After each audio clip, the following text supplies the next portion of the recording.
and I want to ask you about the best and worst aspect of your Shark Tank experience.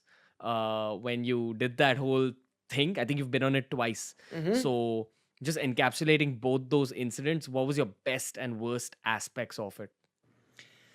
The best aspect of the Shark Tank experience was just the process of being out there in California and filming the episodes. Because we make YouTube videos, that was the first time I really saw like the production and the behind the scenes, and so that was like my Super Bowl. And the best part about it was just going out there and being a part of it and meeting all of these other entrepreneurs. Because one of the aspects to Shark Tank that you don't realize is that they film like half of the season within like a 1 week period, and all of the entrepreneurs that you see, they're all staying at this one hotel. And so you get to actually, like, everybody at this hotel is an entrepreneur going on Shark Tank.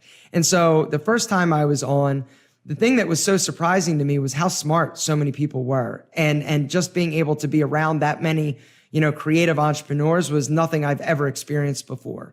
I think one of the unfortunate realities of being an entrepreneur is that it's lonely. It's a lonely journey oftentimes. And if you don't have business partners, if you don't have people on your team, especially when you're starting out, it's a solo thing. And so not having the ability or people to actually commiserate with or to share the highs and the lows, and talking to your friends who are not entrepreneurs, they don't understand what you're dealing with or what you're going through exactly.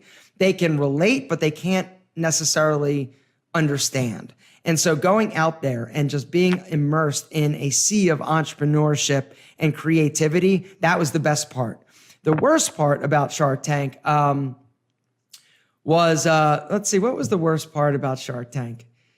I think it's the decompression afterwards. It's a huge letdown. For me, it was actually the first time I was on. I didn't get a deal the first time, but I was sure that I was going to be able to sell a lot of, my product, which was the Alpha M style system. And when that didn't happen, and the first night it aired, I sold one style system after the anticipation had been built up for months and months and months. That was very hard emotionally. I think I got depressed for probably a few days. I shouldn't say I was depressed, because I wasn't technically depressed, but I was upset and I Yeah, was a little yeah. bit bummed out. I mean, I completely Because, get it, man. yeah, it was hard for me. But those were the two high. That was the high and the low of the experience. It was amazing though. I loved both times.